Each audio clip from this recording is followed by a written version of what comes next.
Oi pessoal, tudo bem? Hoje a gente vai estar dando continuidade a nossos vídeos da parte CLP. Hoje a gente vai falar, mostrar uma lógica de programação, né, para que vocês venham entender como o CLP ele pode ajudar, né, nos sistemas físicos que envolvem circuitos automatizados, né? Esse software que a gente está utilizando aqui é o Logosoft Comfort, né? Um software da Siemens. Esse aqui é a versão demonstração dele e vai servir de base para a gente mostrar, né, uma diferença básica que a gente tem aí para os sistemas, né? E a gente vai, enfim, a gente vai falar sobre várias coisas nas aulas sobre CLP. Isso aqui ainda é uma aula de introdução. E aqui a gente tem um tipo de programação. Essa programação aqui é uma programação tipo ladder, né? Uma programação aí bem comum aí na área de CLP. A gente vai fazer os nossos sistemas principalmente em ladder e em bloco, né? Mas aí a gente está bem na introdução mesmo, só para entender um diferencial, né, sobre o uso do CLP, né? Inclusive esse logo ele da Siemens ele não chega a ser um CLP especificamente porque ele tem algumas funções limitadas em relação ao CLP, né? Então muita gente chama ele de relé programável, mas a base de programação do software é bem parecida e o logo ele tem uma resposta muito boa, é um equipamento da Siemens muito bom, né? A Siemens tem CLPs de fato também, né? 700, 300, a série 1000 também são ótimos equipamentos. Bom, vamos aqui prestar atenção aqui na situação. O que é que a gente tem aqui? Essas são linhas da programação, né? São linhas da programação. É um software bem intuitivo, então eu posso arrastar os elementos aqui para fazer a programação e colocar as características que eu vou querer para ele, né? Aqui referente à entrada, à saída do sistema, enfim. Mas não é o caso aqui, né? Já deixei aqui já pronta já aqui a programação, só para vocês observarem aqui que tem uma série de funções e a gente vai estar falando sobre essas funções nos próximos vídeos. Bom, nesse caso aqui o que é que a gente tem?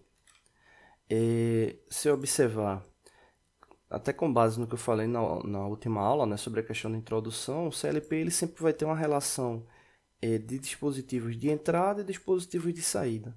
O processamento que vai ocorrer na CPU dele é que vai dar a lógica de funcionalidade.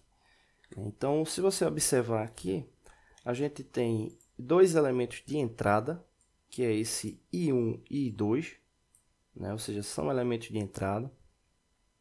E a gente tem aqui quatro elementos de saída, Q1, Q2, Q3 e Q4. Depois eu vou mostrar uma imagem para simular essa saída. E observa que a gente tem um elemento aqui que ele está ligado a essa entrada aqui, I2. Você pode observar que ele está com a mesma marcação, mas ele aqui ele está com a relação lógica para o programa, que é justamente um contato fechado para o I2, né? Então é algo que é interessante para ver a diferença, né, de você montar um circuito elétrico só com elementos físicos e um que tenha funcionalidade lógica com base em um programa, né? Então vou colocar aqui para simular só para vocês observarem. Bom, aqui ele está no modo de simulação do circuito, né? Então o que é que acontece aqui? Observa que nesse caso aqui estão os sistemas, né? Deixa eu ampliar aqui. Tá aqui os sistemas, esse aqui embaixo, esses botões aqui, né? Eles representam os sistemas, né, de entrada e saída. Então, como eu disse para vocês, observa que tem aqui dois elementos de entrada e aqui a gente tem quatro elementos de saída. para o sistema. Né? Então, I1, I2 entrada, Q1, Q2, Q3, Q4 saída. Então, aqui você já tem uma diferença que é o seguinte, a gente tem 6 elementos aqui, enquanto no sistema aqui de programação a gente tem 7. Né? E isso apenas para poder demonstrar essa lógica. Né? Então, o que é que esse programa aqui ele significa? Se eu acionar aqui o I1, né? Ou seja, se eu acionar esse botão aqui, essa chave, né? Do I1, veja o que acontece. Eu estou aqui acionando ela, mas olha aqui, deixa eu voltar aqui, acho que fica melhor para observar. Observa que essa linha aqui está azul, ou seja, é como se na lógica de programação o comando chegou até esse ponto aqui e não passou para a sequência, ou seja, não chegou aqui. E quando eu ativo ele, quando eu ativo o I1, vê que ele está chegando aqui no final do elemento. Deixa eu voltar aqui. Está aqui o I1 desacionado, I2 também desacionado. Quando eu ativo o I1, observe o que acontece. A lógica de programação ele está vindo e chegando aqui nos 3 elementos de saída.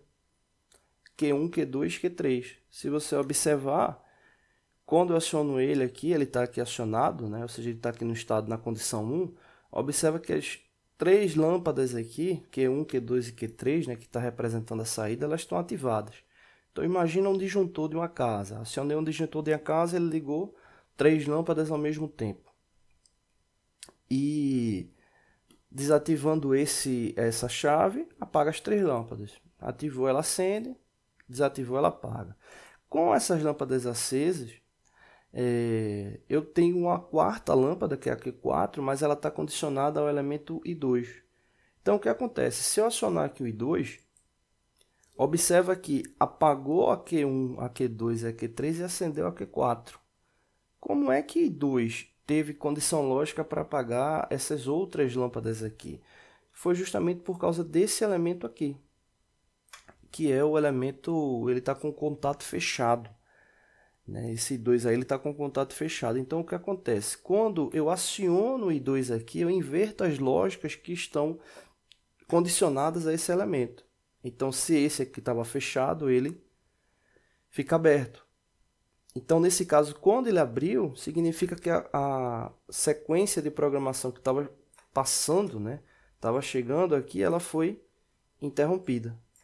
Né? Então, nesse caso aí, a condição para a saída e atingir esses 3 elementos aí foi bloqueada.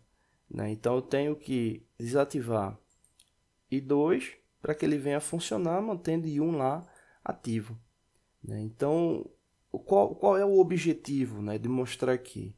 Que eu posso ter muitos elementos lógicos de programação sem precisar ter elementos físicos na montagem do circuito, né? Ou minimizando a quantidade de elementos físicos no circuito.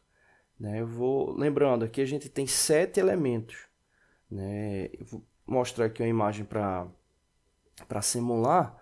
Né? Então eu tenho 7 elementos aqui, só que na prática aqui de periféricos de entrada e saída eu tenho 6. Né? Tem os 2 elementos de entrada, né? O I1, o I2 e aqui as saídas, né? Q1, Q2, Q3 e Q4.